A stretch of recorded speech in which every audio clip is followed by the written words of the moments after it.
Bienvenidas to Merendiando, part of Radio Luna Theater. Today we are chatting with an artist from the RUTAS Festival, Nina Vogel. And to help me co-host this interview, we have an amazing playwright, writer, producer, performer, and director, Yago Mesquita. Thank you. I'm so excited to be here and to talk to Nina, who is an award-winning Brazilian multidisciplinary artist, puppeteer, singer, actress, and director. And we're so excited to see her upcoming show at the RUTAS Festival, Peter and the Wolf, or Pedro e o Lobo. And this conversation was so much fun, and we got to talk to her about her calling to puppetry, how her journey in puppetry has taken her all over the world to share her art. And we got to know more about her process in creating the show you're watching at RUTAS, Peter and the Wolf. What an amazing conversation. Let's get started. Welcome, Nina! We know you've been traveling the world, so it's amazing to have you for at least 1 hour to have this conversation with us before you come to Toronto, to the RUTAS Festival. Thank you. Yes, I'm very excited, and it's my honor, and it's going to be a pleasure to be back in Toronto for the RUTAS Festival. Yes. We know you started working in arts at a young age with music and then theater, but now you are also a puppeteer. So we want to know, like, when did you say, like, puppet chose you? What do you mean by that? Because I heard in a previous interview you say that they chose you. And like, when was the moment that you knew, like, this is a passion for me? Well, yes, as you've said, I started like learning and studying music when I was 5 years old. My mom was a piano teacher.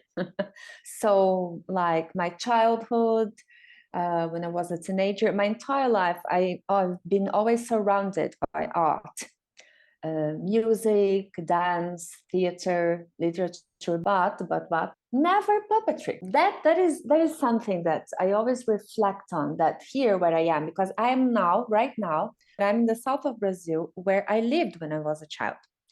So it's curious because we don't have a puppetry tradition here. I found out, like I fell in love with puppetry when I was 30.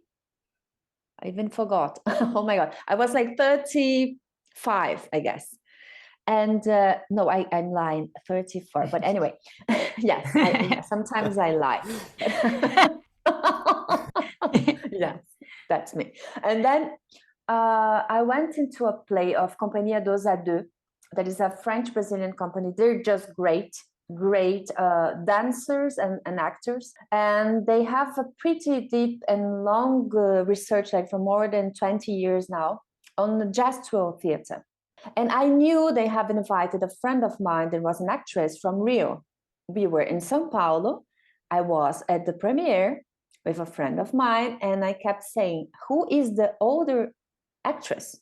Who is the older actress? I don't see like in the tag and the flyer. And then at one point he looked at me and said, Nina, it's a puppet. And I said, what? No, it cannot be true. No. And I'm like, I'm foresighted. So I kept like doing the thing with my hands just in order to see. And then I wasn't shocked that it was a puppet.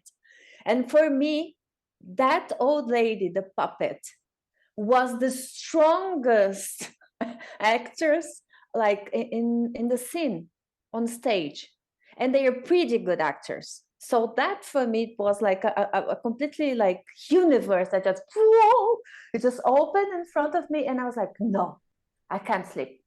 And at that point, yes, I'm obsessed. And then I said, no, this cannot be true. This was not a puppet. And I said, oh my God, that was a puppet. But anyway, it was so like her eyes and the movements with the music and the precision. I said, this cannot be true. It was so powerful that it drawn like all your attention. So long story short, I found out that was a Russian puppeteer that has built that puppet. I called her the next day in Russian. That's me. And then I like had this idea of transforming Toulouse-Lautrec, the French painter from the 19th century, which I already had at that time research on him, because it was my end of the bachelor studies presentation. So it was my final presentation, and I used to play him. But Toulouse-Lautrec, as you know, or may not know perhaps, like his parents were cousins at first degree. So he was born with kind of healthy problems. And he broke both of his legs. So he had a body of a man, of an adult, but the legs of a child. He was not a dwarf, as people think. No. He was born and he broke his legs. So when I used to play him, it was a little bit caricatural. I didn't like it. But when I had the idea of transforming him like into a human scale puppet, and then I said, okay, that's it.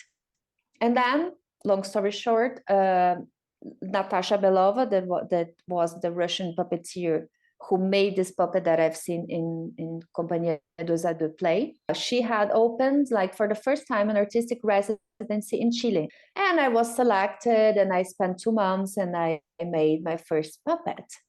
And when I say puppets choose us, to answer your question, like the whole story, it's because, you know, like I've studied to be a lyric singer, like for more than 20 years, can you imagine? So if someone like, I don't know, a couple of years ago told me, oh, Nina, you're going to become a puppeteer, I would laugh. I would laugh as I laugh, like, and that person said, oh, yeah, right. But when I look at my pictures when I was a child, in all the pictures, I have a little doll or little puppet with me. So we don't have a tradition in puppetry. But me as a child, I used to always carry along with me a doll. And I used to play all the time with them. So that catches me my attention. And when I talk to other puppeteers, like since I started in the world of puppetry, my artistic career and my life changed completely. And I felt as if I finally found the art form that is generous enough and that englobes all the other art forms, because puppetry is the meeting of the arts of the scene, arts on the stage, and the visual arts and music. So for me, it's like the most complete art form and most generous art form that ever existed, and is a millennial art form and is universal. So I don't have any doubts that the puppets chose me. And I interact with them, and yes, we associate, and things happen.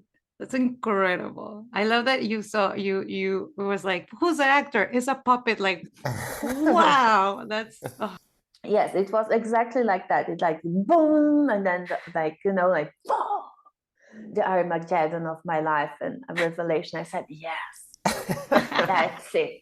Yeah. And there's like something curious about it too. That when I went to Chile, yeah, you can imagine. I lived in São Paulo, that is like the biggest city in Latin America. It's a wild and crazy city, and it's really expensive. So the first thing I thought was like, how am I going to do that? To manage to stay 2 months in Chile and to continue to pay the rent and do my things here. And I got sponsored. So like, yeah, I got sponsored. It was like something completely out of the box. And then like it was the perfect situation, you know. it was destiny for me. I think it's like when you're Yes, destined for yes, something, yes, you're yes, yes. destined for something. I had like this, like had like a little box with Mhm. my research of Toulouse-Lautrec. I went to Casino, there's a French company, huge. I don't know how they received me at the first place. I presented my research. I'm serious. And then there were like 2 women, and they fell in love with the research. And I had never built a puppet, and they paid me a lot of money to build my first puppet. And I was like, okay. And at the same time, like this put me like an immense responsibility, because I couldn't do like a monster or whatever puppet, like, you know. I really had to build a puppet. So like that already put me like at the same time a weight and responsibility. But and in the other hand, it made it possible for me to stay 2 months and study and to be with other artists from around the world that had already previous experience in puppetry. I think it's interesting too that Toulouse-Lautrec was also a caricaturist, and the reason why the puppet made sense was because you felt like you were being a caricature of him. Yes. So like it feels kind of like this full circle, and like Monica said, it's destiny. Destiny. Yeah. Yes, and because of Toulouse-Lautrec, and then I made like a short performance that I started to present in festivals, and then like the play that was 1 hour and 10. So I used to play the 4 women that were friends with him at that time, a singer, a clown, and 2 dancers, and him as a puppet. And because of that work, I won 2 scholarships from the government of Quebec to do a master. But I have never applied for that scholarship. So I left because I'm really sincere. And I was like, no, you're mistaken. It's not me. I wrote to them saying that they were mistaken. And then they were like, no, we're not mistaken. The scholarship is for you. It's like, because we really liked your work, and then we sent it. There was only like 1 scholarship from the entire second cycle, the Université du Québec à Montréal, UQAM. And yeah, and then in 17 days, I went to Canada. That was already another crazy story. So like, when I say puppets really chose me, they really chose me. I'm not like, I'm kidding, I laugh a lot, but it's like when you start joining all the dots, looking back. No, yeah, I think it's incredible when you're put in a path that is like, this is your path, that like the world will tell you this is the right path. Like, don't worry. I'm curious, when you did your first puppet physically, how was that for you? How did you figure out? Because yeah, inspirational stuff, but to actually like do the work, how did you went about that? It was pretty hard, as I said, because it's different when you create like a character out of your imagination. Everything is possible when you do that. So yeah, fantastic work. But even when you have pictures of Toulouse-Lautrec, and we don't have many good pictures of him from the 19th century, beginning of the 20th. And because of the technique that Natasha Belova teaches, it's something really serious. Like, the funny story is that I thought that I would arrive in Chile, and then we would put like all the pictures in the computer. And I don't know, we'd do something like, 360 degrees. I said, yeah, that's it. Ta-da! And then, and then the head would come out. And then she came like with a piece of clay. And then she said in French to me, like, voici la terre. And I was like, what? Voici la terre. Here's the clay. And then in front of me, I said, okay, what am I supposed to do? He said, first, you have to draw. You have to draw all the plans of Toulouse-Lautrec's face. And then you have to sculpt it. And I was like, okay. She's like telling me, as I made like a parallel, as if like a person that has never seen an opera before would come to an atelier or a workshop, and then someone would say, in 2 months, you have to sing an entire opera. And then I was like, oh my God. And I used to cry. I'm that person because I'm really intense and I'm perfectionist. And I had to do something good. I couldn't do like whatever. No. That wasn't an option. I was sponsored. Yeah. So yeah. And then she used to get she got like, I think 2 or 3 times my hat and put it in the garbage. That was the level of the thing. And I used to cry and I said, oh my God. And no assistant could touch that clay, because she has like a thing that when you put your energy into the thing, it changes. But I am a self-taught person. I'm a self-taught since I was a kid. So I observe a lot. I'm like really all into details. And there was this French girl. She was incredible artist. And then she said, I'm not going to touch the clay, but observe how I do it. And then I sit close to her, and then I started looking. And then at some point, I just said, okay, the crazy thing is that Toulouse-Lautrec spent his life inside an artist's atelier, drawing, painting, with sculptures too. And I found myself inside an atelier with other artists in order to find him. And then I said, okay, at one point I have to drink some wine and I have to, stroll on the streets and observe people and enjoy life, because he used to do that. So I said, okay, Toulouse, like, guide me here. We're together in this. I have to make you come to life, please. And then I was in the street, and seriously, I found two brown rocks. And then I had this idea of making his eyes. And I was the only person in the atelier that made his eyes. And when you see the eyes, everyone in the audience, that was the audience telling me after, his eyes are alive. With these two rocks, I made an experience with plastic, because I'm really I'm an explorer. I'm a researcher, but with practical things. And as a self-taught person, I said, okay, why not this rock? And then I kept the rock, and I remember the assistant telling me, this is not going to work. I said, I don't care. Let's try. So the last part, after doing the sculpture, I had to put the eyes on it. And because of this rock and plastic, the eyes got really like with a different light, and it shined really, really strong. Like the light of the theater would just hit his eyes, and that he was already alive. It was really strong. And another curious thing about this story is that the premiere was at the Museum of Beaux-Arts in Chile. So the premiere of Toulouse-Lautrec came to life in a museum. That for me is like, yes, incredible. This all sounds like a movie. Yes. This could be a movie. Yeah, this should be a movie. Yes. So like I found myself as a visual artist too.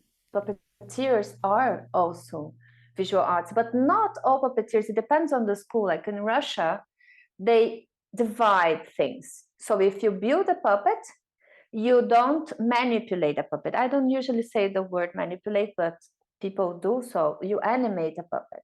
I learned everything together. It's a lot of skills to learn in a short period of time, so fast.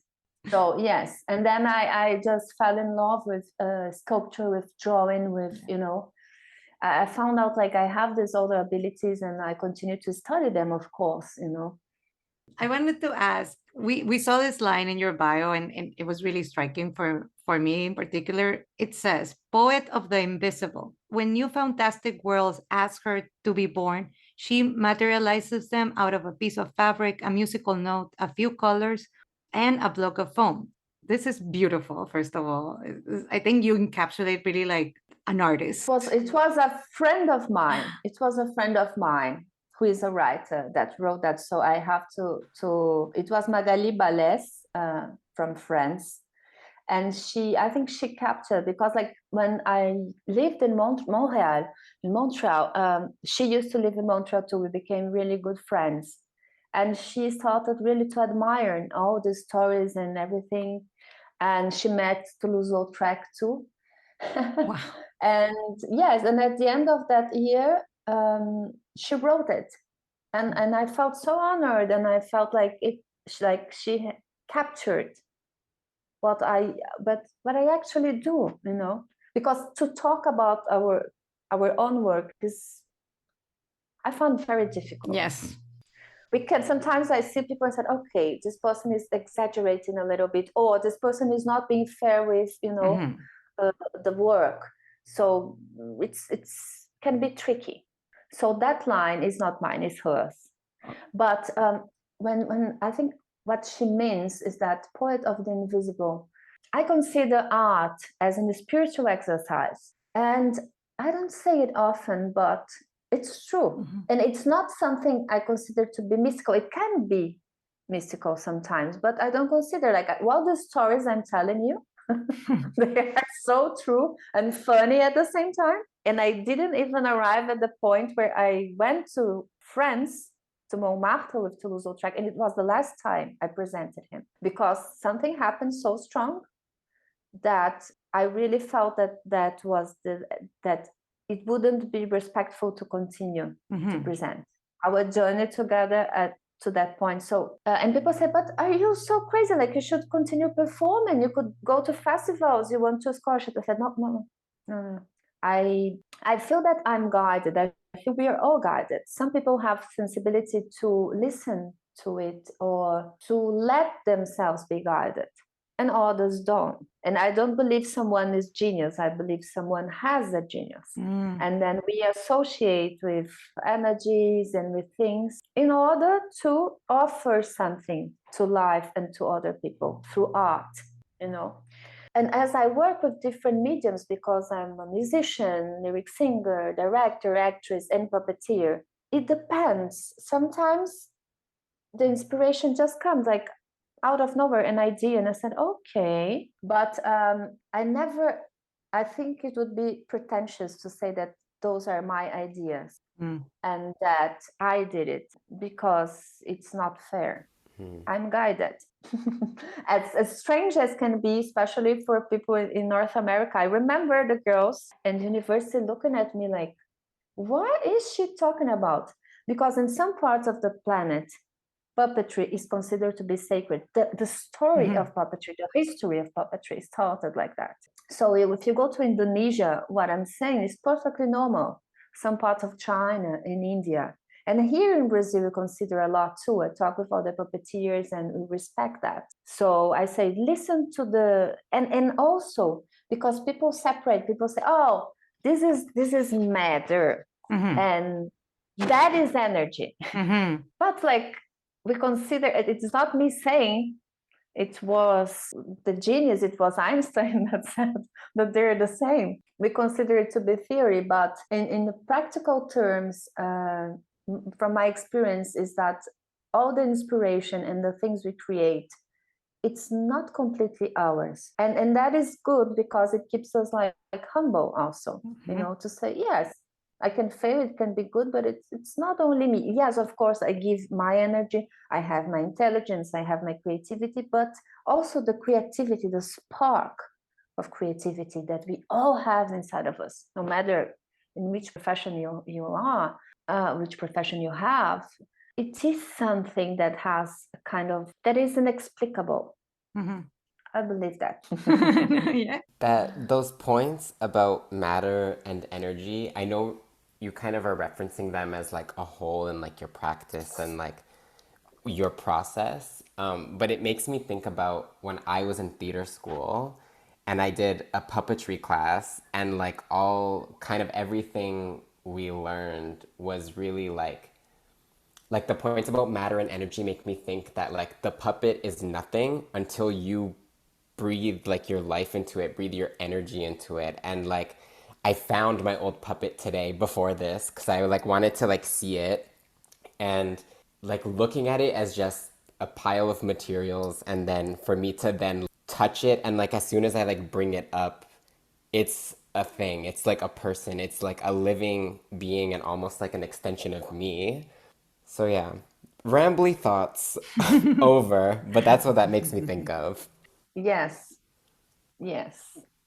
And speaking more about puppeteering, do you think that there's something that puppeteering can achieve with storytelling that it might be different from other art forms? Yes, exactly, because of what Yago just said. Because you can make it alive in front of people. When you tell a story, people are going to project the image inside their heads, in their imagination. And when you bring a puppet and then you give it life to it, so the story is alive. And there's also part of the life of the puppet that is also the projection of the audience. It is. I also believe that we also project life. But the puppeteer really like animates the story. So it's like bringing the story into 3D, but not the way actors do. Different. different because the puppet is the symbol in itself. Mm. And we're talking about symbolic life too. And that is very powerful. That is very powerful too. And no matter like some people think and underestimate puppetry, like, oh, it's just for kids. No, it's not. It's absolutely not. And that's my whole experience since the beginning has shown me exactly. Sometimes like even the opposite of that I presented more to adults than to children. It's crazy. Even Peter and the Wolf. There were more adults in the audience than children. I think that makes me then think about considering that Peter and the Wolf or Pedro y o Lobo is like a children's story. What is it about that piece that you now like drew you to create an interpretation, adaptation of it? Well, first I received an invitation, like out of nowhere, just because I have all the sorts of stories that are really like kind of crazy and funny. But it was in the middle of the pandemic, and then I received this invitation to be actress, puppeteer, narrator of Peter and the Wolf, because as you know, Peter and the Wolf is this classic fable that was adapted to symphonic orchestral music 86 years ago, in order to make the audiences, especially young audiences, to know the sections of an orchestra and the instruments of an orchestra. So it has like also a pedagogical goal for it. Well, I received an invitation. I spent like the whole pandemic, the 2 years or 2 years or more, 2 years, almost 2 years and a half, presenting Concordes. That was the heart, a one-on-one experience, very intense, to more than 20 countries. Wow. So you can imagine, like I presented 153 sessions of 35, 45 minutes, one-on-one. And then someone called me and invited me to present. I said, where we are going to perform? Are there going to be other puppeteers? No. You were indicated by two conductors because you do like your one woman like as a soloist. Mm-hmm. And I said, oh yes, that's true, but Peter and the Wolf, we have like 8, 9 characters. And then I said, okay, and where you're going to present? And then she said, it's the Sala São Paulo concert hall. That is the biggest concert hall in Latin America. So I looked up and I said, oh my God. I spent 2 years presenting on one, like 1 0 at a time, and I'm going to present like to more than 2,000 people on stage, and they don't have coulisses. What's the word for that? I always forget. Like in the theater, the coulisses, the parts that like you can hide things, and you know the sides. I know. I think in Spanish we call it like piernas. Yes. But I don't know. Yes. Yeah. I don't know in English, but in French it's coulisses. So we don't have that. You just have the open, empty stage and a full symphonic orchestra. And I said, oh my God. It's the wings. The wings. Yes. Thank you. Yeah, so we don't have wings in this concert hall. You know, it's beautiful and huge. And I said, okay. And then suddenly, like, I had this vision. This often happens. I have the vision. I know, I see it. I really see it like in 3D in front of me. And I'm not very good with 2D though. I'm synesthetical person. So I like, okay. And then I try to figure out how is that going to be possible? Like, how is going to be possible to build things? And what I saw, what I have seen in this vision, like woof, in front of me, woof, I said, oh my God, all the characters are part of instruments. And then I said, yeah, I like that. There's something from the opera too. And there's something about costumes that I just figured out that I'm a costume designer. Even though I never present myself as that. Yes. I have just been selected to Prague Quadrennial, and they sent me a letter like because of the design. I said, yeah, that's nice. And then Well, so what drew me to like my passion for instruments. I spent my childhood with orchestra, with musicians. My life, I think the first sense is the audition to me. So I said, okay, I'm going to continue, I'm going to explore, to go further in what Prokofiev's, the Russian composer, had in mind. I'm going to associate the design of parts of instruments with the movement. And that is the puppet. So some are not even puppets, they're objects, like a chin rest I transform into a half of a mask. I don't know. And then I started like to go deeper and deeper. But there's something that is that associate, that links the two arts. The art of lutherie, of building instruments, wooden instruments, that craftsman, the luthier, the lutherie, I think in English, lutherie. But anyway, it comes in French again, sorry for that. It's okay. That is the art of building wooden instruments for the string section. And the theater of animation, as we say, we don't say puppet theater in Brazil. Theater of animation. This term was created here. And it englobes more art forms. So it's more universal than just puppet theater. And the reason I'm saying that is because what they have in common is the anima. Anima in Latin means the breath of life, the soul.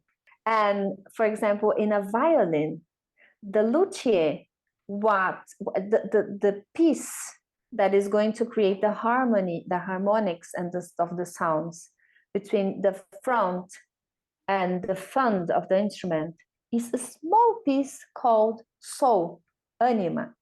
So he places like with a piece is millimetrical.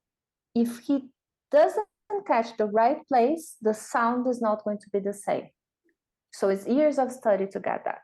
And if you see what I had in mind when I created the costume, the wearable, as I call it, for Peter and the Wolf, I wear a piece of a violin. So I play with this concept that the instruments and the theater of animation needs to find the soul in order to create the harmony of everything. I'm so excited to watch it. When we're gonna see you here at RUTAS, you're collaborating with the Toronto Euphonia Chamber Ensemble. So how did that collaboration with like orchestra started? Well, Rosalind, that is the director of Euphonia, I think she works with Pragna Desai, that is one of the directors of Theater Direct. She was the one that connected me with Euphonia Ensemble. And we had some meetings, and it's going to be a little bit different because it's not a symphonic orchestra, but we are going to have we're also going to have different instruments to replace. Because Peter and the Wolf, we can play it with a symphony orchestra, or we can play it with an ensemble. It's possible, to work like that. And I'm really excited. I have never met Rosalind in person. I'm going to meet them but I know they are virtuosos in the instruments, and they're like really, really excellent, amazing musicians. So I think it's going to be fun, really, and also an honor to play with them. And I'm also glad that the RUTAS have chosen a piece that is also for younger audiences. Yes. I think it's important, and it's not like a festival for young audiences, and it's not a festival for puppet theater. I love that. Yeah. I love that. I love that. Invite different audiences and different art forms. I think it's really nice, really generous. Are there any specific kinds of conversations or any kind of engagement that you hope the RUTAS show of Peter and the Wolf will bring to audiences? Well, I've seen the other flyers with other artists, and I know it's more about political choices and positions. But I think Peter and the Wolf is a classic repertoire. But what I think this adaptation brings, that for me is also political, but in another way, in a different way, is that even though this world is so twisted and so difficult and complicated, the world we live in, there's also space for magic and for enchantment and for, light, and for the child that inhabits us all. So I think that is also a political act. Yeah, yes.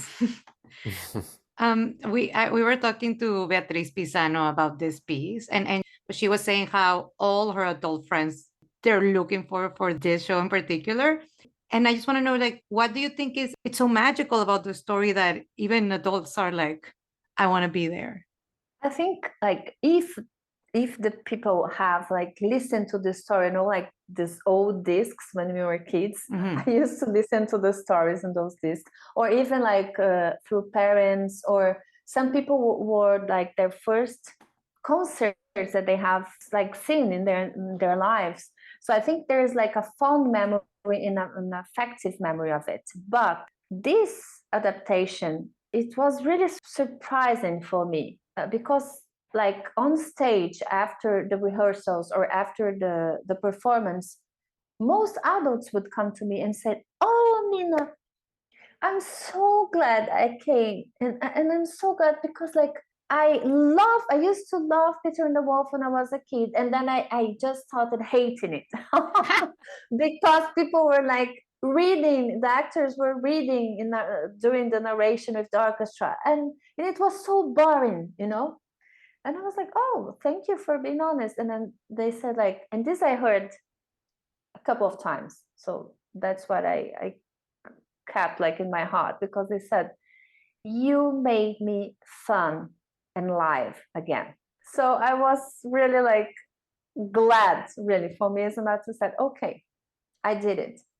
Because it was not my favorite story as a child, but there's another layer to that, a symbolic layer that I think I've never talked about that in an interview or even in the documentary. The visual symbolism of it, all the characters are in me. I am all the characters. So I am Peter. Peter is an extension of me. I am also the wolf. I'm also the duck. I'm also, everything except for the hunters. Except for the hunters. The hunters, I said, no. Hunters, the hunters is the conductor. The hunter is not me. I don't want guns. I don't like that. I don't like weapons. I'm not for it. So no. But all the others characters are in me. And then I think for children or for an adult, even though it's not sad, but the symbolism is there. So unconscious people relate to it. And it's a story about courage.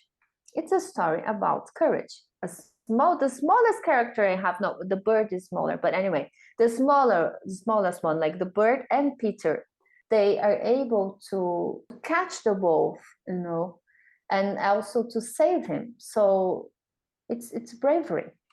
I think also coming out of so much isolation in the world, and sitting and seeing something that is not only nostalgic but like comforting and like amazing. It's like what a way to re-enter the world and the arts. So I want to say like also thank you for being like such a passionate, amazing artist, because everything we have heard from your journey, I think we can truly see is like some people are born to be artists, and I think you're one of those people, because the world keeps telling you, destiny keeps telling you, everything keeps telling you, and I'm so excited to be able to see your art live. Thank you, Monica. Thank you very much. Well, I'm excited. I'm really excited, and I'm glad that RUTAS Festival can bring like artists from all over the Americas. I think this is really, really important. Really important, and to be able to be like everyone together again, after being all these years through Zoom and digital experiences. It's also very important. So yes, I'm really glad for this opportunity and for the generosity of the directors and the festival. I didn't mention it at any point in this interview, but I'm also Brazilian. I've noticed, as you said Pedro and Lobo, I said, okay. But as a Brazilian Canadian artist, the community of Brazilian artists in Canada feels very small, and I only know about like a handful or two of people. So I'm curious about if there's any Brazilian artists that you know that excite you or that you want to quickly give a shout out to. Brazilian artists in Canada, you mean? In general. Let's make it international. Yes, of course, Brazilian actors that artists that lots of them actually. I would say, for instance, Arthur e André that are for Compagnie Dos à Deux. They travel the world. In Canada, in Montreal, there are like lots of musicians, Brazilian musicians. Wonderful. I would say composer Gabriel Schwartz. Love his music. Really stunning artist.